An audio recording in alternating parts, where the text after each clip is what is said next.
Welcome back to our studios here in Lahore. I'm Hamza Amjad.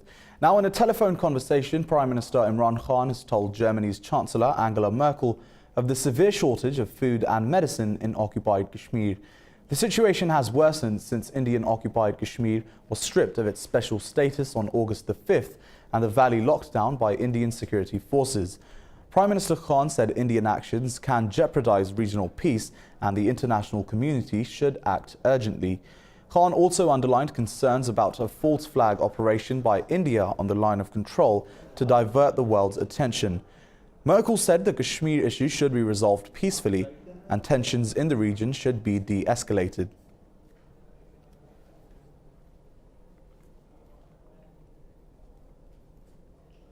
Pakistan's Foreign Minister Shah Mahmood Qureshi has told his Japanese and Maldivian counterparts of the situation in occupied Kashmir. In a telephone conversation, Qureshi briefed Japan's Foreign Minister Taro Kono about human rights violations in occupied Kashmir. He said India intends to change the demography of occupied Kashmir. Japan's Foreign Minister said his country believes in upholding human rights and the rule of law. Speaking to the Maldivian Foreign Minister Abdullah Shahid, Qureshi said India's actions in Kashmir can lead to instability in the region. He urged Maldives to play a role for peace and stability in the region. French President Emmanuel Macron has asked India to de-escalate and resolve the Kashmir dispute. Amid growing international pressure on New Delhi, Macron said France is concerned over regional stability after India's recent actions. Macron and India's Prime Minister Narendra Modi met at the Chantilly Palace ahead of the annual G7 summit. Macron said no third party should intervene or incite violence in connection with the Kashmir issue. In a joint statement with Modi, Macron said it is for India and Pakistan to jointly resolve the matter. Macron said he would reach out to Pakistan's Prime Minister Imran Khan to discuss the matter. Meanwhile, the White House said US President Donald Trump plans to help calm regional tensions after India's annexation of Kashmir. In Paris, the Kashmir Council of Europe, the Sikh community and other organizations have protested against the illegal move by India to revoke occupied Kashmir's special status. The demonstration was staged on Indian Prime Minister Narendra Modi's arrival in France.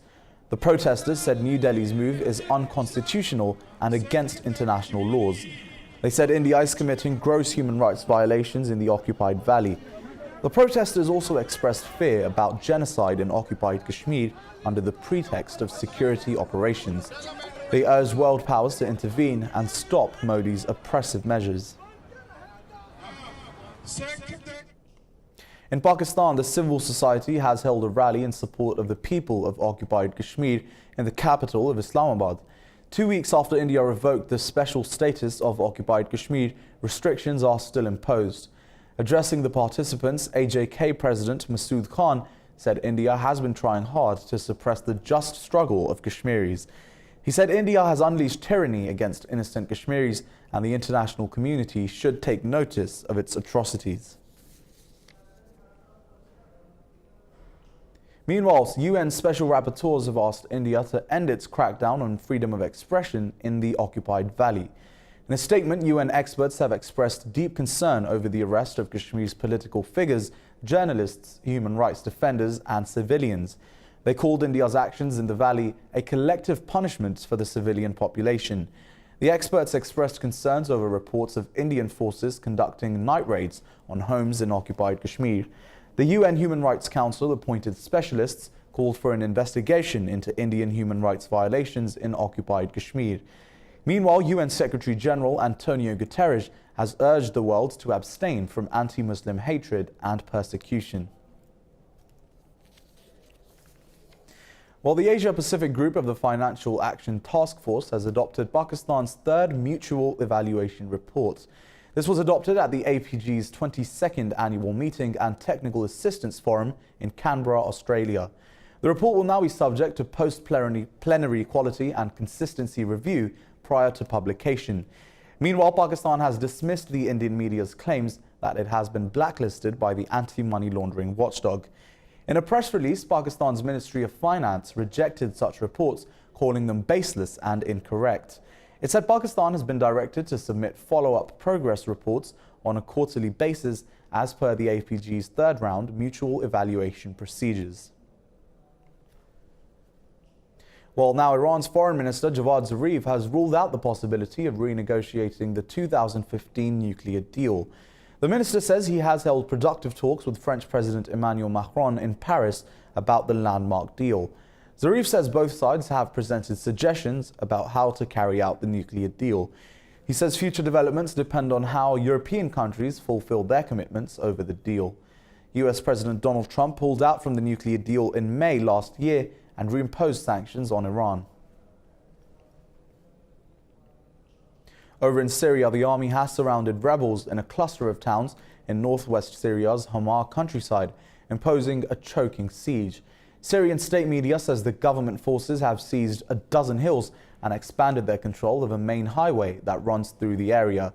It said the Syrian forces are marching deeper into the pocket. The Syrian Observatory for Human Rights said the forces have recovered the town of Kafr Zita from rebels who had controlled it since 2012. It said a Turkish military post in the nearby town of Morek has also been encircled by the forces. Meanwhile, airstrikes in southern Idlib have killed 3 civilians. Turkey has told Russia that Syrian army attacks in the northwestern part of the war-torn country are causing a humanitarian crisis. In a telephone conversation, President Tayyip Erdogan told Russia's Vladimir Putin that Syrian attacks threaten Turkey's national security. Erdogan said the Syrian army has violated a ceasefire in Idlib and damaged efforts for peace in Syria. Recent advances by Syrian forces have put Turkish troops stationed in the country in the firing line and displaced thousands of people.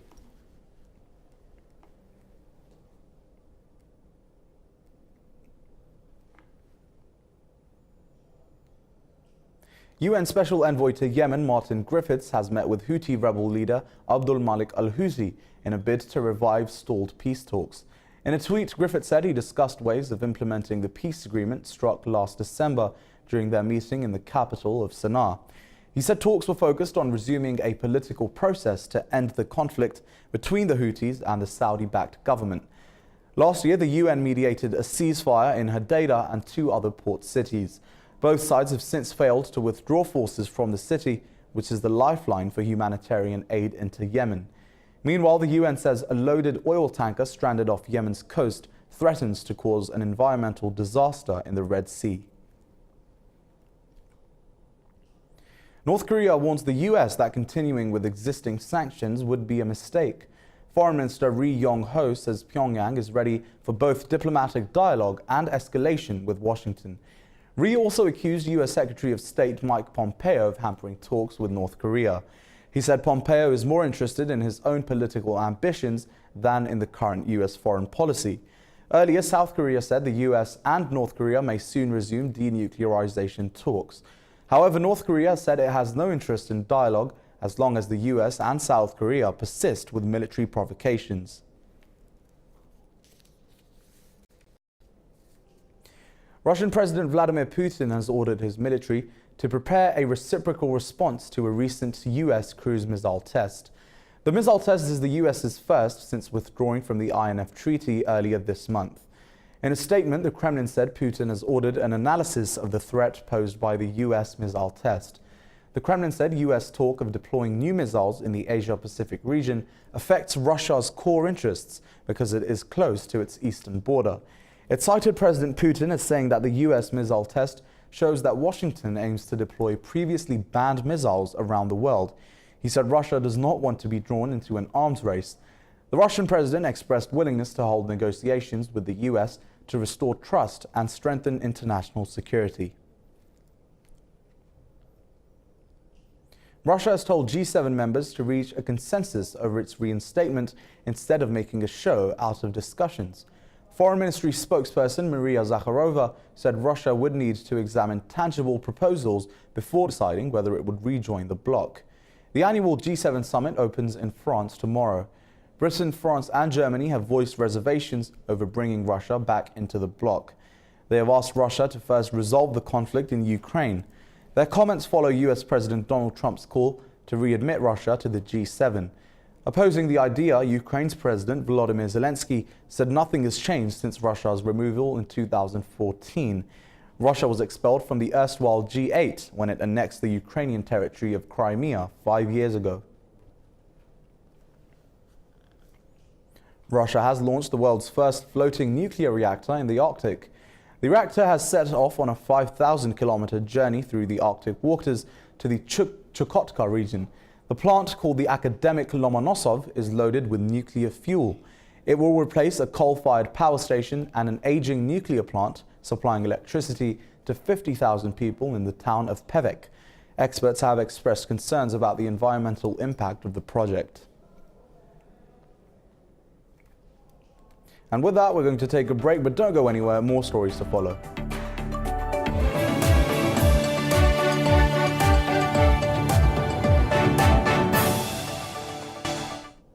Welcome back. Now, France says it will take in 150 out of 356 migrants from the Ocean Viking ship, which has been drifting in the Mediterranean for 2 weeks. Interior Minister Christophe Castaner says the rescue ship will dock in Malta. The minister says Germany, Portugal, Romania, Luxembourg and Ireland are also part of the agreement. European Union's Migration Commissioner Dimitris Avramopoulos has praised Malta for allowing the people on board to disembark. The Norwegian flagged ship is carrying mostly Africans from Sudan, picked up from the sea in 4 separate missions. France and Germany say the record number of blazes in the Amazon rainforest is an international crisis. French President Emmanuel Macron says the emergency should top the agenda of the G7 summit. Germany's Chancellor Angela Merkel says the wildfires pose a threat to the entire world and the issue belongs on the G7 agenda. Amid growing criticism, Brazil's President Jair Bolsonaro said farmers could have started the fires. However, he did say foreign powers not to interfere, calling Macron's remarks a misplaced colonialist mindset. Meanwhile, advisors to G7 leaders have discussed concrete measures on Amazon fires during a meeting in France. Data from the National Institute for Space Research reveals an 85% increase in fires across Brazil this year, most of them in the Amazon region. Now, a record number of wildfires are still decimating the Brazilian Amazon, which is the world's largest tropical rainforest. In the heart of the Amazon, the Mura indigenous people have vowed to protect their land amid threats from farmers, logging and raging fires. Take a look. Brazil's Amazon rainforest has been on fire for weeks. The wildfires came against the backdrop of right-wing President Jair Bolsonaro's government. He has rallied against environmental fines for farmers and called for indigenous land to be opened up for development. But in the face of this environmental disaster, there are the local tribes who get the short end of the straw. It's a blight on life. You are seeing the lives wasted over there. People look here and you can see the damage. It's the goal of the man to finish it off. Our objectives are to protect our area, nature, trees and animals. The Mura tribe has long had a history of resistance in the Amazon. They have promised no let-up against the Bolsonaro government. Over the years, we have resisted here. When there was no access by road, when electricity arrived, when the invasion happened, and with each passing day, we see the destruction at once. Deforestation, invasion, logging. We are sad because the forest is dying at every moment. It is not only Brazil suffering from the raging wildfires. Blazes in eastern Bolivia have burned more than 450,000 hectares, according to officials. Sucre has called for tri-national cooperation with Brasilia and Asunción to control wildfires near the border of the 3 countries. This concentration of fire affects Paraguay, Bolivia and Brazil. It would be insufficient to respond only on Bolivian territory because it would force us to respond in parts of Paraguayan territory and another part in Brazilian territory. The blazes have nearly doubled this year compared to the same period in 2018, according to Brazilian officials. This has prompted global outrage.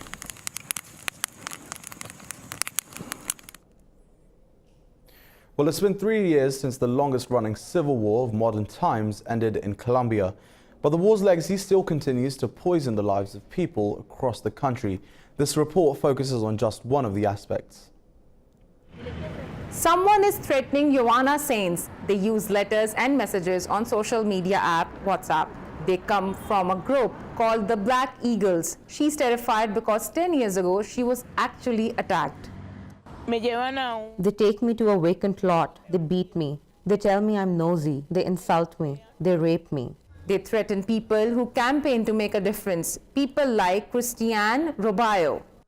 The fear generated by these types of threats is multiple for families, emotionally and psychologically. The social leader has to hide. He has to change housing. He needs to find new path and lose his social bond.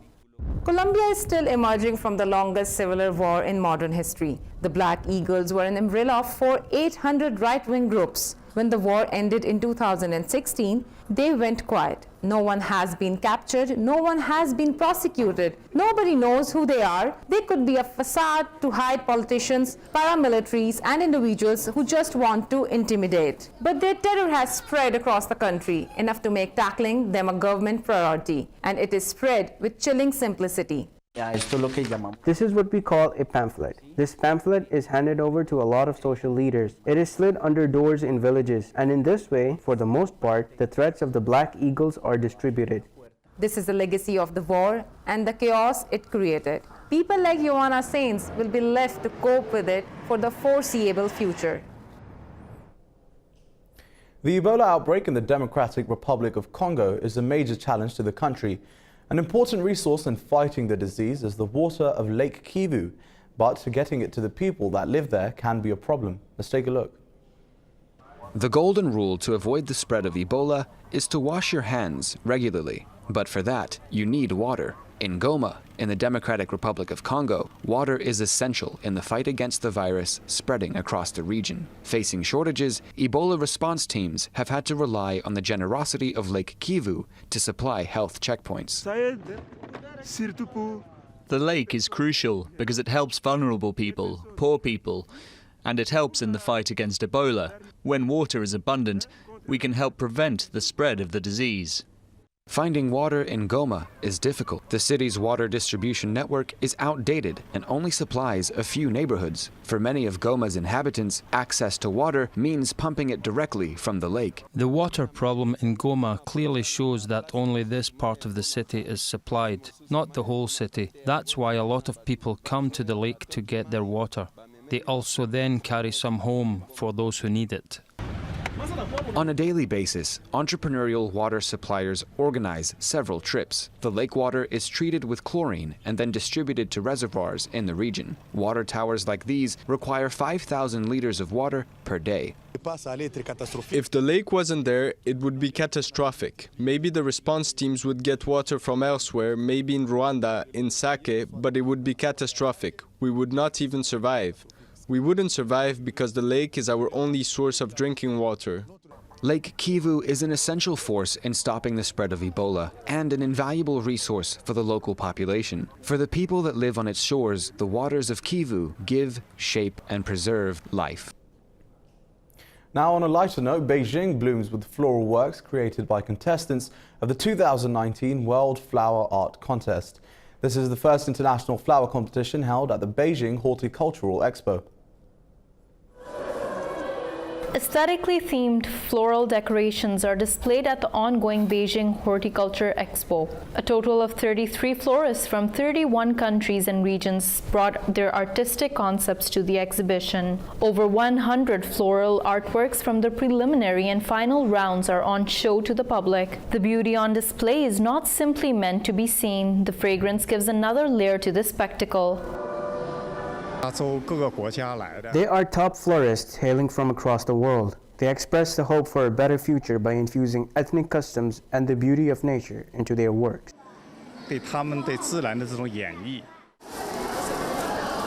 Through their work, florists from all around the world are able to collaborate on ideas of beauty. Each piece is produced according to the traditions of the contestant's country and executed with precision.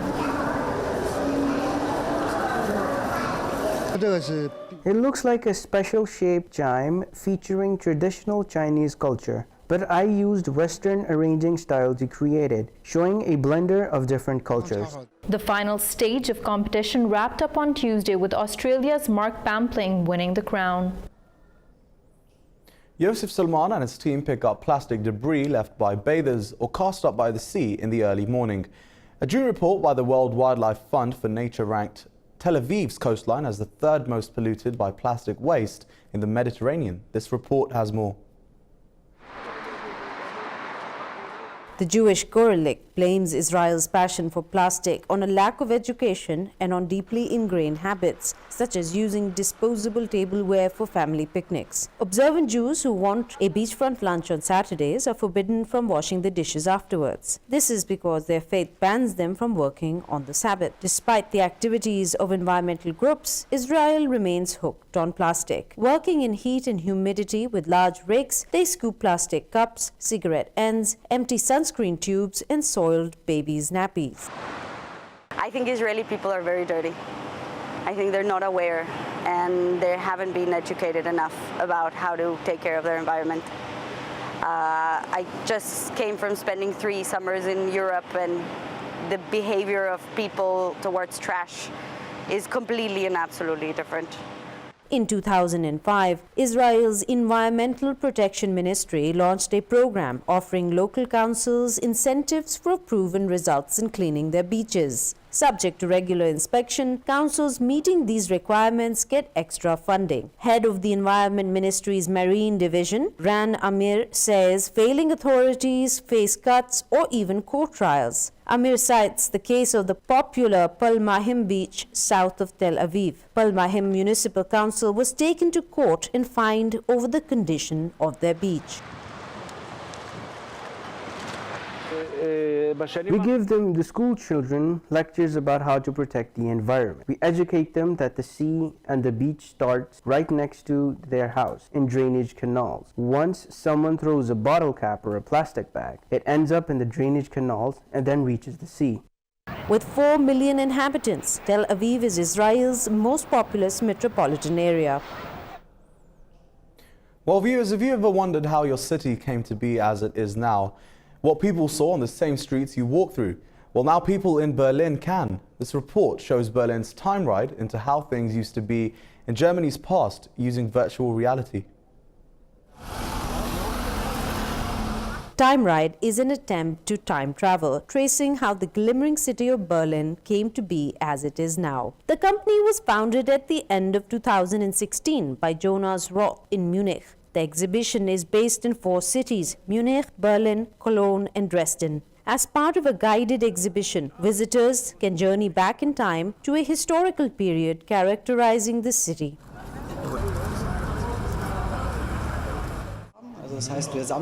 A lot of historical material have been collected, video material, images, and on the basis of this material, each house, there are more than 500 houses in high resolution and some in the background, is then remodeled because the images are always in 2D and we need a 3D image to get this spatial effect. In Cologne, city life is revived at the beginning of the 20th century. Dresden awakes to the splendor of 1719 during the reign of August the Strong. The guests can take a seat in Cologne tram or a Baroque carriage, each according to the time and place. Other cities and epochs are already being planned.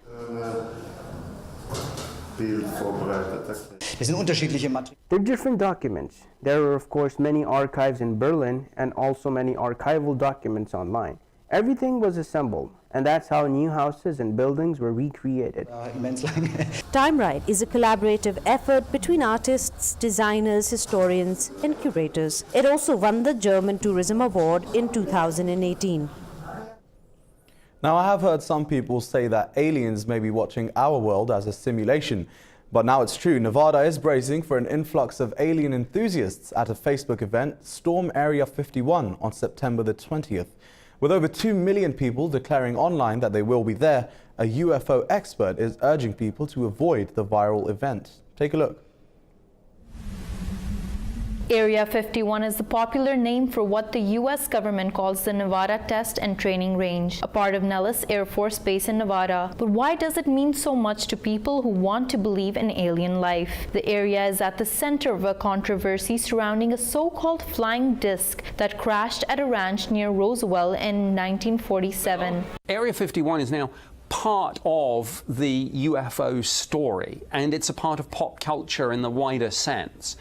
In July 2019, more than 1,900,000 people responded to a joke proposal to storm Area 51 that appeared in an anonymous Facebook post. The event will be an attempt to raid the site and search for extraterrestrial life. The event creator has confirmed it was a joke, denying responsibility for any casualties if people actually attempt to enter the base. UFO expert Nick Pope has warned people against the so-called adventure. Pope says Area 51 might not be the place alien enthusiasts think it is. I think that if the US government has extraterrestrial technology, and I don't know that they do, but if they do, it's probably been moved somewhere else by now.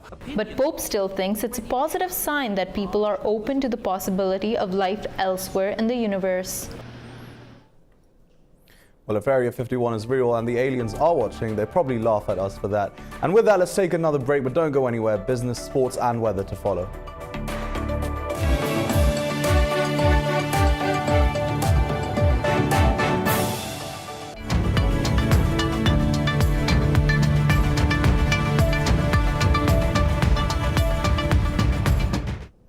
Welcome back. Now, first up in the world of business, China has unveiled retaliatory tariffs against about $75 billion worth of US goods. In a statement, the Commerce Ministry said the punitive tariffs will range from 5 to 10% on 5,078 US items. Tariffs on some products would take effect on September the 1st and others on December the 15th. The State Council Tariff Commission Office says China is forced to take countermeasures due to the unilateralism and protectionism of the US. This comes after President Donald Trump announced an extra 10% tariffs on $300 billion worth of Chinese goods. Wall Street stocks have plunged to over 150 points after Federal Reserve Chairman Jerome Powell's speech. Powell failed to give investors a clear signal about rate cuts. Federal Reserve Chairman Powell has repeated his pledge to keep up the U.S. economic expansion despite risks of slowing global growth. He noted that there is no settled rulebook for international trade and no precedents to guide any policy response to the current situation. China's announcement of tariffs on U.S. goods also negatively impacted the market. Powell's speech led Dow Jones Industrial Average to trade 31 points lower. The S&P 500 index dropped 0.3%, while the Nasdaq slid nearly 0.5%.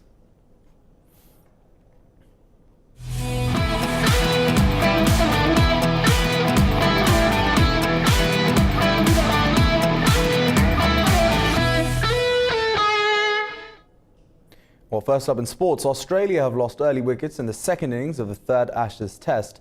The visitors lead by a good margin after bowling England out for 67 runs. Josh Hazlewood picked up 5 wickets for 30 runs for Australia. Only one English batsman was able to reach the double figures as Aussie pacers ripped apart the top order. Australia gained lead of 112 runs in the first innings. England are 1-0 down in the Ashes after losing the first Test by 251 runs. In the ICC World Test Cricket Championship in Colombo, rain has reduced the play of the second day in the match between Sri Lanka and New Zealand. The Sri Lankans will resume their first innings on day 3 at 144 runs for 6 wickets. Sri Lanka's opening batsman Dimuth Karunaratne gave his side a firm start by scoring a half-century. All-rounders Dhananjaya De Silva and Dilruwan Pereira will resume their innings tomorrow. Kiwi pacers Trent Boult and Tim Sully took 2 wickets each. Sri Lanka are leading the 2-match series 1-0. In golf, America's Justin Thomas, Brooks Koepka and Xander Schauffele are tied at the top of the leaderboard after the first round of the Tour Championship. Each player shot 10 under par in the opening round. After 18 holes at Atlanta's East Lake, Thomas scored an even par 70 on the first day of the season's final tour. Koepka carded 67 and Schauffele managed a bogey-free 64 to mark the day's best round by 2 strokes. The Americans head the leaderboard by 1 stroke ahead of the Northern Irishman Rory McIlroy. McIlroy shot 4 birdies and carded a round of 66 to take second position. This is the first tournament being played after the introduction of a new scoring system. The recent Power Sharing Council in Sudan has raised people's optimism in the embattled country. Rising to the occasion, a group of young women are stepping up to make their presence felt.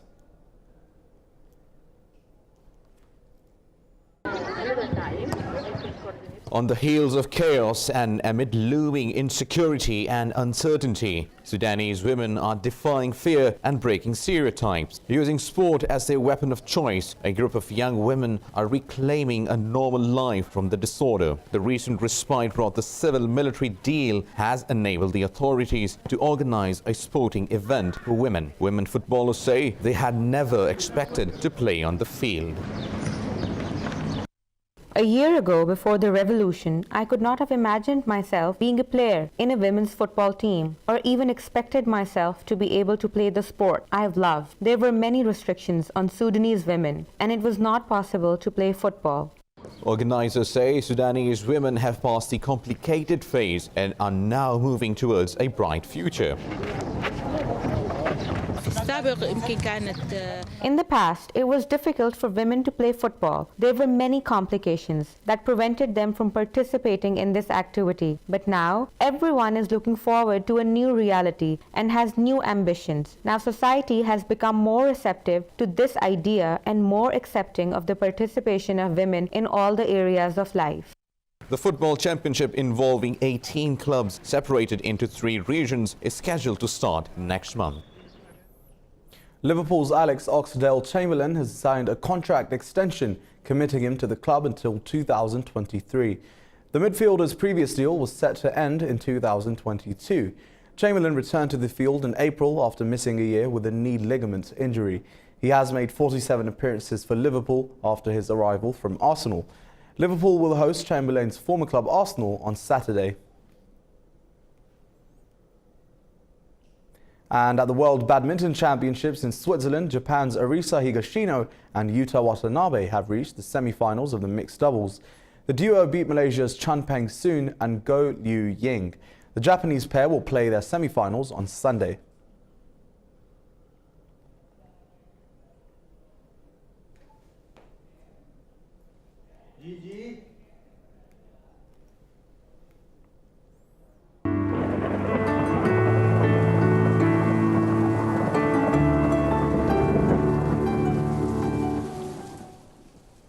Well, it's 33 degrees Celsius here in Lahore, but let's take a look at the weather around the world.